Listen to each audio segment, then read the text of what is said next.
Hello and welcome to Bethesda's Bubble, our podcast where we discuss numerous topics, whether it's social, political, philosophical things, and whatnot. I'm Alan, and anyway, let's start with one interesting fact about each of us. I guess I'll start. Uh, I enjoy screenplay and writing, and that's one of my main interests. James, what about you? Yep. All right. So, hi, my name is James, and one interesting fact about me is I can windsurf. I'm Alex, and at one point I was 17th place in the world on the Bethesda Slayers Club. I'm Bennett. I'm 16. I row and I like to play piano. I'm Faraz Merchant. I'm a Pakistani American Muslim, and I'll pass it to Emil. I'm Lemon Lime Emil. That's one of my nicknames. One of my favorite things to do is talk about MMA and boxing, so I'm your guy. All right, now that we've introduced everyone, let's get into our first topic. We're going to keep this a little light, and then we'll get into more, I guess, abrasive topics as we move further within our episodes. So our first topic today is whether social media is harmful to society or not. And, Sorry, I was on Snap. And anybody want to start us off? I'll take this one. I think that a lot of things people point to it as being harmful, such as making people more shallow or more, just generally self-absorbed. I think it is more a symptom or more revealing of an already existing tendency of people to be this way. I don't think that if you took like people from around, 10, 20 years ago, they would be necessarily less, vapid or concerned with the reflection they have on their peers. I think that its biggest detriments is that it is a massive time sink. And I myself spend a ridiculous amount of time on social media each day. At this point, I'm practically more AI than human, with my amount of online activity. So I think that it removes time that could be spent better in other places. And it also tends to encourage people to be distant from each other, which I don't mind since I'm an introvert. So I kind of like talking online more than in person. But I think that it's kind of a mixed bag. I'm not really one way or the other strongly. I mean, I don't know. Anyways, it's fun, but at the same time, it makes you feel sad. Like, I remember with Instagram, I heard people trying to flex on how many followers and how many likes they get per post. And I'm just like, what does that matter? It's not like any of these people truly know you as a friend. Mm-hmm. And I guess it creates this false identity in a sort of way. Because, compare someone who has 1,000 followers to someone who has 200. The 200 one is probably just going to be sad, in my opinion. It depends on their mental state.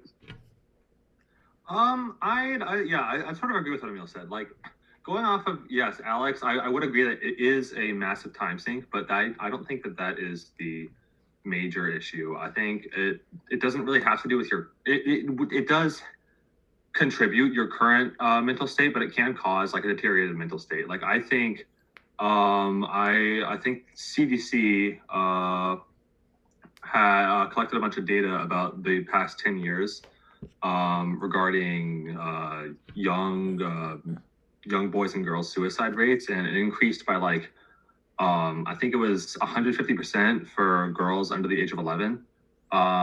Maybe it was. I know it was definitely over 100. I'm not sure if that statistic is correct, but I know it was. I know it was a lot, and they definitely mentioned that was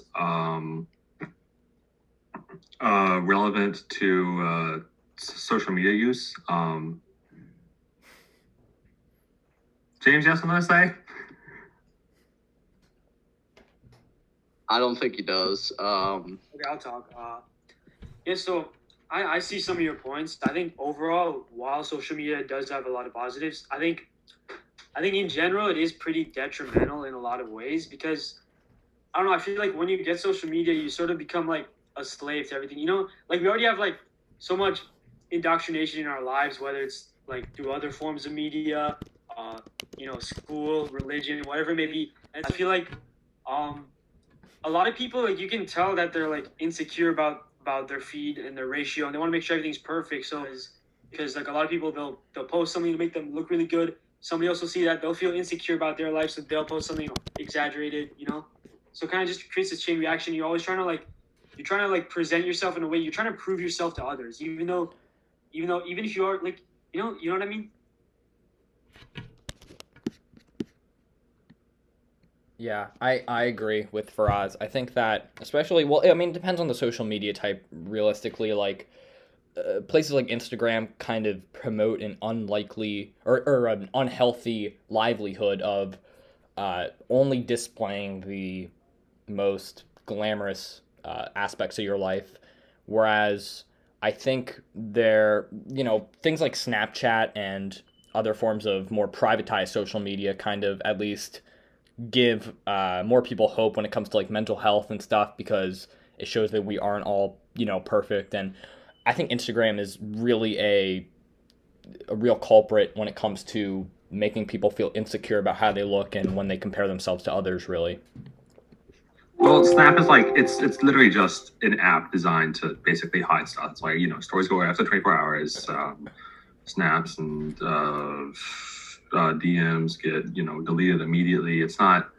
I wouldn't argue it. I wouldn't argue for it as something that you can use to express like all moments of your life. Like sure, Instagram you capture stuff that you want like other people to see, but that doesn't necessarily mean that like all other social media you can show every single aspect of your life. James. Yeah, I just think it's a little harmful since like Instagram, you only see like the good stuff. But it also depends on what type of social media platform, since like almost all of them are different. So like there's like Instagram where it just shows like what your life is. There's Snapchat where you kind of like communicate with other people. And I just think like depending on which one it is, it could like affect you a different way. Like Instagram, you just see like everyone having fun, going to parties or something. And then like Snapchat, you just kind of talk with your friends, show what you're doing, just kind of update people on that.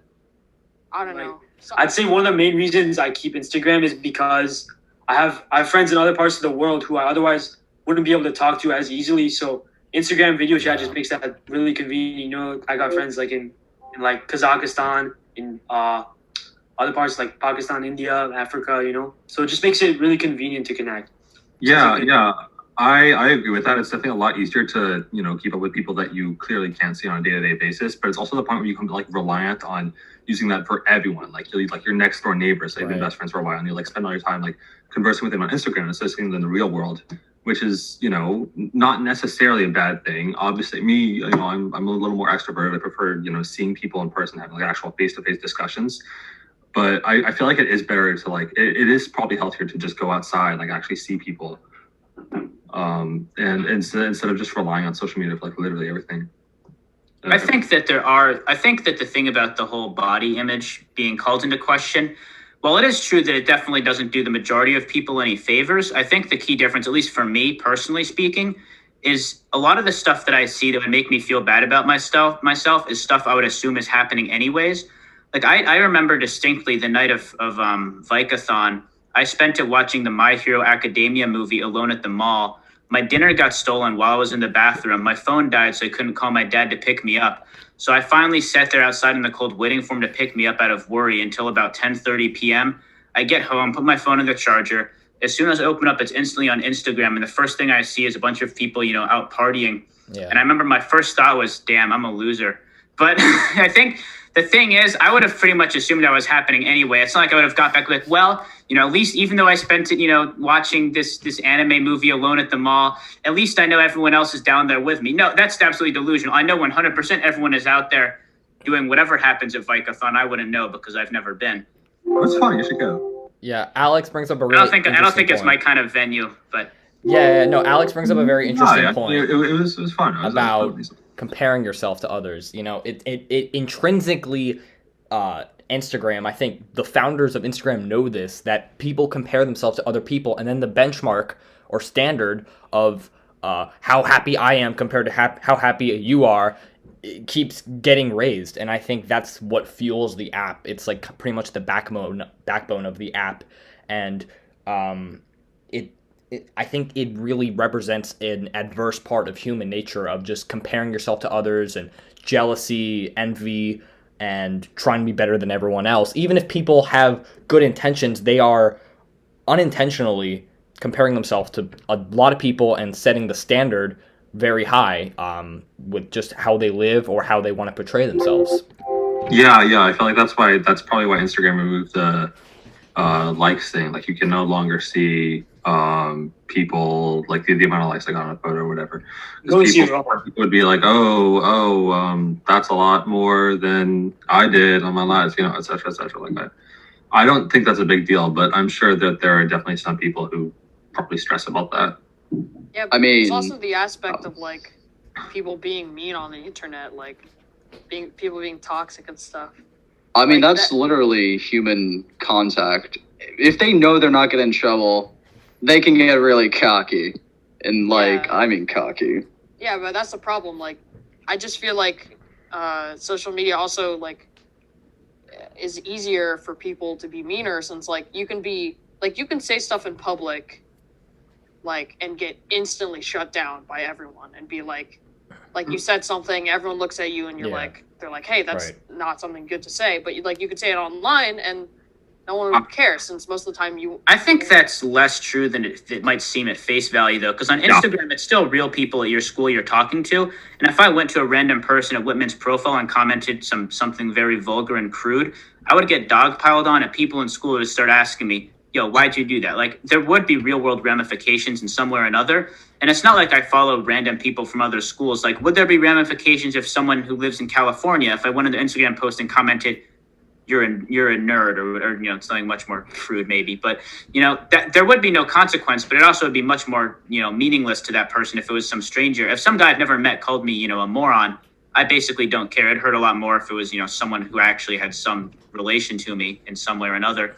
Yeah, I think Instagram's main currency is probably looks. That's the main determinant, or fame. Those are the two main determinants of, you know, followers. And I would argue that it's not that people it's not that you're more anonymous on the internet. Like, sure, like temporarily you are, but like everything you do on there like stays. Everything you post, like it's like very, especially on Instagram. I think they removed, like, you can't tell if someone screenshot your story or not. So if you say something like stupid on that, someone can just take a screenshot of that, send it to, I don't know, whatever college you're applying to, which like drastically reduces the chance of you getting into that college, et cetera, et cetera. So like, I feel like people intentionally tread lightly on the internet, or at least people who know this, because they're definitely worried that, you know, something like this is going to happen. People that are uneducated, yes, obviously this is, they do rely on that. But I feel like it's definitely a lot less safe to say something on the internet than it is in person. Because in person, Twitter is the biggest. That's it. I think Twitter is the most anonymous, because that's the one where no one really follows that many people they know in real life. I deleted every single tweet I had, with the exception of one talking about my excitement for the upcoming, you know, Demon's Souls remake for the PS5. Because I'm going to be honest, I had a lot of very provocative content on my Twitter that I think no future employer nor college should ever bear witness to if I had any, you know, hope going forward. Yeah. So I sent that to the, I got rid of that. That's the thing, though. You don't know if somebody's already like taken a picture of that, and like that could be spread across like, I don't know, 12 different people. So that's also why a lot of people, I feel like, especially like in Bethesda, because everyone is, you know, freaking crazy about, oh, I want to get into this Ivy League, I want to get into this Ivy League, you know, there's a fight. If you figure out like, that's why people avoid talking about what colleges they're applying to, because if you point that out to someone like, oh, I want to go to USNA, and this person's like, oh, I also want to go there, and they happen to know that you have something, you know, that's super offensive that you put on, you know, your Twitter, for instance, then they could just send that off and they'd get in and you wouldn't. Or maybe neither of you would get in, but you definitely wouldn't get in, and that's... Never thought about that. That's kind of horrifying. I didn't realize people were that cutthroat about it. That's the one thing that kind of bothers me, to be honest. Yeah. But I think I'm safe enough. I think someone would have to have somewhat of a vendetta if they really wanted to stop me from going to state uni, which would be pretty bizarre. Hey, that's where I want to go, dude. Hey. All right, hold up. James, we have to talk. Well, okay. Yeah, I didn't mean to start a feud here. No. I think that like Alex brings up a really good point about how people can and will nowadays have personal vendettas against you, and it's kind of just a normal thing. I'm like not cancel gonna. culture. I'm not gonna comment further on it, but I mean, it's a normal thing, and it's not like people have to actually have some hatred against you. They will just do it for their own social justice, their own The way personal I social view it justice. is with my morals, I believe humanity is, it's a flawed thing. We're not perfect. Right. We got our flaws. We've done things. The thing is, with the internet, it's so much easier to catch because, let's say someone from California were trying to talk to me face to face. They would know literally nothing about my life compared to someone like in this area. And like, that's the thing with which I find hypocritical. Like, people are trying to cancel others for stuff they probably already did. I mean, it depends context wise. But like, the one thing that just bothers me is the fact that even when they say sorry, like, I'm talking about the real apologies, not like they read off a teleprompter. They're like, I'm sorry for what I'm a growing individual. No, like a literal sincere apology. They don't care. They're just going to say cancel them and then ruin someone's career, which is, I mean, I see why, but, like, it kind of revolves back to the whole anonymous thing. You would not do that in person if you had the chance. There's no way. Yeah. Compared to doing it on the internet. That's just the thing that bothers me.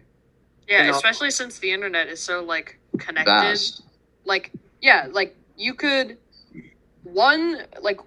something could happen on one social media platform and spread on another. Like, information, information can be spread so much quicker, so much faster than it used to. Like remember, I don't know, like 30 years ago or something, there wasn't like smartphones or anything. It was just like radio. Yeah, I remember 30 years ago back. Yeah, I feel like those I don't know. I was actually there in 1907. It was kind of a crazy year for me. Thank you. All right, just something like that. All right. Just Right. 30 years ago, there's like phones, like not cell Phones. phones, just Oh, like rotary phones, Yeah. radios. There wasn't Yeah. information couldn't be spread. Like to tell someone or to tell multiple people, you have to like do radio or something, which isn't even that big. But now that everyone has social media, like things can be trending on Twitter, and millions of people can see Well, yeah, that kind at a time. of is people are a result of their environment. I think like we all know that, right? So I don't think there's a difference between someone in the 1980s if we gave them smartphones back then between us. We are a result of our environment. We are the generation who grew up with smartphones and this weird moral compass online where if someone says something problematic, you have to just end their entire existence. And I feel like, and I just feel like that we're as a result of what we were taught growing up, and in these vital years, it's really important that we establish our sense of right and wrong, so that going forward we aren't extremely sensitive or extremely prone to making something out of nothing, really. Something. I'm just curious. Alan, you said that you don't think anything would be different from something from the 1980s? No, I think that if we gave that entire generation in the 1980s smartphones, they would be the same as us. It's not like we're special. We're not special. We're all humans. Culture in the 1980s was definitely a lot different. No, I'm just saying, like, if we gave them the same culture. I think he meant like not in the way where the culture wise. I think he means like, you just kind of give one to them, and then like as soon as like let's say we give a phone to someone in the 1980s, 5 years from now, Sure. It's gonna go crazy. Yeah, it's going to be the same thing as similar to what we go through today, just with a different period of events. I think that's okay. So you're saying the social media habits will be the same, but yeah, we're all humans at the end of the day. Different. Like we all are as a result of our environment. You know what I mean? Like I think if you swap the characters and say like the Russian Revolution, I think that both sides would have acted the same. If the Tsar and his family were peasants and the peasants were ruling, it's not like one would have acted differently than the other. One would have been more noble. I think people kind of idolized the underdog in a lot of conflicts, but I think it's the same rule. Just basically, people, depending on their situation, will largely act the same as anyone else would. I agree with Alan though, because that's true. Since like everyone is human, everyone has human nature-ish. So like, but like it also depends on how you're brought up. If you live with if you like grew up with social media, or you grew up with phones, then you're gonna live differently than someone who grew up with like radio and like old TVs obviously. and only recently learned about a phone. Then you're definitely gonna act differently. That's why like boomers and stuff don't know how to use social media or anything on the internet, since they weren't alive at that time and they're not used to it. Well, yeah, this is like well known though. Like it's a lot easier for an infant to learn a language than a grown adult. Like Yeah. anything that you do as a kid, you are more inclined to live and breathe than anything you learn as an adult. Yeah, because which those notions is are already why instilled in your I would mind. recommend learning as many languages as you can while you're young, because that's likely to stick with you longer than if you do it in like college or something. Yeah, and that's why I can't swim. Is I developed a phobia of water when I was 4, and that's when it's typically like the easy age to learn stuff. I refused to set foot into water like pools until like age 14, and by that point it's too hard to learn. Like I still have to plug my nose going underwater. I can like stay afloat and tread water, but the thing, you just learn stuff much quicker when you're in your early developmental stages, and because of that I am terrible in water But now. like, And what it I'm goes. saying is like I think the culture of the time would be different. Like the culture now, as you grow up, is that it's like normal for everyone to have a social media thing and for everyone to have phones. But if you're like back then, you just gave someone a phone, they'd probably not even use it. Since like if it was like widespread back in the 80s, the culture would be a lot more like different and stuff. Probably more toxic. Yeah. Something else I've noticed that, I mean, back to the whole thing about like insecurity and like trying to present yourself in a certain way on social media. I've noticed, I feel like that the people who like give into all the social norms and let that define them and define their own self-worth off of numbers, things like likes and followers and all that stuff. I've noticed that the people that have like less followers, maybe they have like 100 followers and follow like 200 people, those seem to be the happier people, because it's like they got like a closer circle, because it's like a lot of their friends, and they don't care. They clearly don't care. yeah, they don't care, exactly. Yeah, and I just feel like Penny, like, you're only saying that because you have no feel like they're followers. probably happy. I'm warning you. See, this is the thing right here. You guys Yeah, are see, gonna this is a compare perfect follower example of counts. human nature. This is the perfect one Exactly. right I'm here. kidding, This is a I'm perfect kidding. example. You are literally. Dude, I have 100 followers. I don't know what you're talking about. I feel the pain. The one thing that upsets me, I remember when I was younger, is when I was almost at 600. I'm like, let's go, baby, easy game. And then I lost 30 for no reason, and I was like, man. Bro, I I wish I knew who did that. I posted like 2.5 years. Also, I sincerely doubt that was no reason. Knowing you, Dude, when I was new, I would make a post every time someone unfollowed me, demanding to know who it was, why it was, and then I made a bunch of verbal threats to whoever, like just whoever it was. I didn't know who, but I think colleges would love to hear I did that throughout all of don't use social media much anymore. I'm texting. I was really Steve perturbed. right now. I was really perturbed that people would follow me and be like, "Nah, this guy's feed sucks. I'm leaving." That Because like all you did was spam. Yeah, exactly. All you do was I didn't post even get geometry. on- Okay, let's get back on topic. Let's get back on topic. Up until like 10th grade. I mean, I was fully self-aware, but I was still bothered that people could see my Geometry Dash well-written reviews and think, "Wow." I used to do Legos, dude. I feel your pain. Legos. I did not know that actually. Yeah, like I was actually well known in the Lego community. One famous guy who did Lego stop motions followed me, and I kind of felt sorry. No, I saw that. Yeah, like Yeah. Move on. I used to watch that person on YouTube. But anyway, current events and all. I'm not gonna like mention stuff in specific right now, but like stuff is like going around so fast. Like people are trying to spread information, trying to be activists and all that stuff. And They're not. Social media just isn't the place for that, because there's so much misinformation. And I've ranted about this with a lot of you before, how it creates this sort of hive mind, because then people are seeing something, they're instantly believing it without fact checking. They're spreading that around more. Then you have like this whole, it's just like a singular mind, and they're not thinking for themselves. And I just really hate that. I feel that. Like that's the thing with as the internet grew more and more, the contents of it got more scary. I mean, for example, dark web. All right, I'm not gonna make it. It's not spooky. I'm gonna be honest, straight up with you. The straight up definition is when, the Google, like your average search engine, Google, Bing, all that stuff, they just can't find the site. And when you go down that route, it gets a little more terrifying, because a lot of shady stuff happens, and same with misinformation at just in your stereotypical internet. Like one thing can go, everyone can believe that. Like if I said that Alex was a well-known offender back in the 1950s, Everyone would believe that. Whoa, no, man. No, I'm but no, just- it's so I'm easy. just That's a good saying. point, though. That it's so easy Oh. to believe things you see on social media today. I cannot tell you how much political propaganda is just absolutely fake and believed I by think like every boomer. celebrity- Yeah, but like Every boomer will just believe. We also, Well, yeah. yeah, What? that's also why it's like kind of bad for kids too, because like they can be so easily warped Mhm. by social media and It's stuff. like you're so malleable when you're young. Yeah, you know? it's Yeah, like- weird because like, it's the again, like- opposite sides of the Like spectrum. what Ben Yeah, brought that's, up, like that's nothing. you can learn really well when you're like 4 and stuff. So like stuff like video games and like movies might affect people's brains at that age.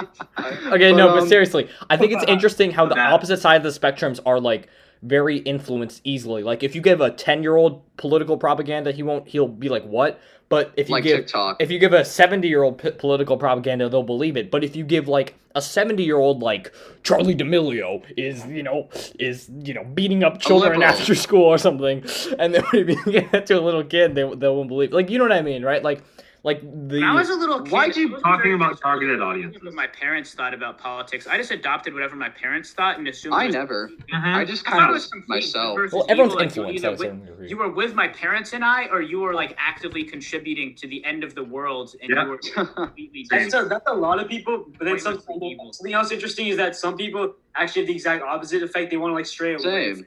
Like like that's sort of daddy issues type of idea, you Well, know. okay, I don't know You're, about I don't know if I'd just call it that. Well, I'm not saying, but like, your stereotypical, exploration type of gal. She's like, my dad hates me for the stuff I do. Daddy issues. Okay, stuff okay, I'm like yeah, not, that. I'm not I'm gonna that. kill this I have very tangent different political real views quick. from my parents. I'm not saying Alex, Okay. Can we kill the tangent? and Yeah, get back to let's the kill this topic? inappropriate tangent here. Okay, let's get back on topic. What do you guys think the essence of comparing yourself to others is on social media? Like, what do you think is the ultimate driving factor behind it? Attention. Purely I think it's attention. because Even- it's satisfying to know there are people worse than you. More than I want to be. I just like knowing that there's a huge Yeah. pile of people who are like, I could look at them and confidently say, I am better than you at one thing or the other. That's why I was bragging earlier about being 17th God. place on the Doom leaderboards, is because it makes me realize of all the millions of people presumably on that website, I am better than basically all of them. And that made me feel really good about myself. I was like, yeah, I'm awesome. But there are a lot of It's factors in self-worth it. evaluation in essentials. Like People it's- need to realize that they're more, especially now because of teenage depression and whatnot. People need to realize they're more valuable than they think. Yeah. Like, for example, I may not be 17th place on a video game. However, I think I'm pretty good when it comes to, for example, martial arts. Like, if Alex and I were to square up right now, no offense, I'd probably wipe the floor with him. But that's just because, we put our attention into different types of topics. And I think Don't people get need to so realize- cocky. I'm getting better. Oh, all right. I see. Probably- You're challenging me right now on the podcast. No, Anyways, but it's this notion point that is- on Instagram. Oh yeah, go ahead. my point is just that people need to realize that the thing with social media is the number one factor of that, like, social media is just how many people you know. Off this, guys. But And- seriously, I think that, like Alex said, Alex brings up a really striking point, how it's so easy to feel better than others. And Instagram makes it very seamless to just boost your confidence because, I have more followers than, anyone else. And it's like one of the easiest things you could do. Just follow a bunch of people and then unfollow them. Do your typical methods. And Yeah, I think, yeah, go ahead. The developer of one of the developers of Facebook, who's a co-founder of the like button. I think, like, he wasn't trying to. Oh, I know him. He wasn't trying to, he said in an interview, he wasn't trying to make people worry and stress about, like, the not having enough likes. He's just trying to, create something, like, positive for everyone, which. Yeah, he regretted it horribly. I remember in the interview, he was like, "It's funny how I'm trying to develop a system to destroy what I've created," which is honestly, like, kind of with the beginning of social media, no one knew what was going to happen. Like, for example, no one knew that we were going to get very political and, the spectrum of division between a Democrat and a Republican, so to speak, has been so vast. Well, And I I think think that's that's pretty a inherent. lot because of social media, like TikTok. You got your quote-unquote straight TikTok, quote-unquote alt TikTok, and then you also got quote-unquote political TikTok, which, no offense, it's just a lot of in my opinion, a lot of propaganda, because if if someone talks about something, brings up some random fact, and they talk super fast, people are going to be like, wow, I believe this guy. And Yeah. the next thing you know, someone in the comments says, actually, that's untrue, and here's my reason. And then it's just back and forth. And that's just how easy it is to manipulate someone, especially when it comes to anything nowadays. Like, as we were talking about, misguided information is so easy now. I can literally talk about how the North Korean leader DM'd me saying he wants to nuke the US. I can make a fake thing, I can Photoshop it, I can make it look super real, post that baby on Twitter. Okay, but no one would actually fall for something like that large scale, though. You'd be surprised. I mean, You'd be surprised. You'd be surprised. There are people who would fall for that. It's crazy. There are very Yeah, vast but, conspiracy let's theories. be real here. You have to either be like below the age of 13 or above the age of 35. It's all about the sense of maturity. Yeah, I think. If you're new to social media or new to the internet, you're inclined to think people are good people and just believe everything you see. Well, yeah, that kind of contradicts human nature. I don't know. That's another podcast, but Guys, people are rotten. but yeah, I hate society. but yeah, Society cruel. No. So that kind of brings up the whole notion of human nature. But anyway, guys, it's been a very interesting podcast. We've talked about the effects of social media in quite the vast gamut, really. And I'm really happy to be doing this podcast with you guys. Me too. Join us next time where we'll slowly dive into more philosophical topics. This was kind of just a test run. So yeah, thank you for watching. We hope you enjoyed this first episode, and have a great day.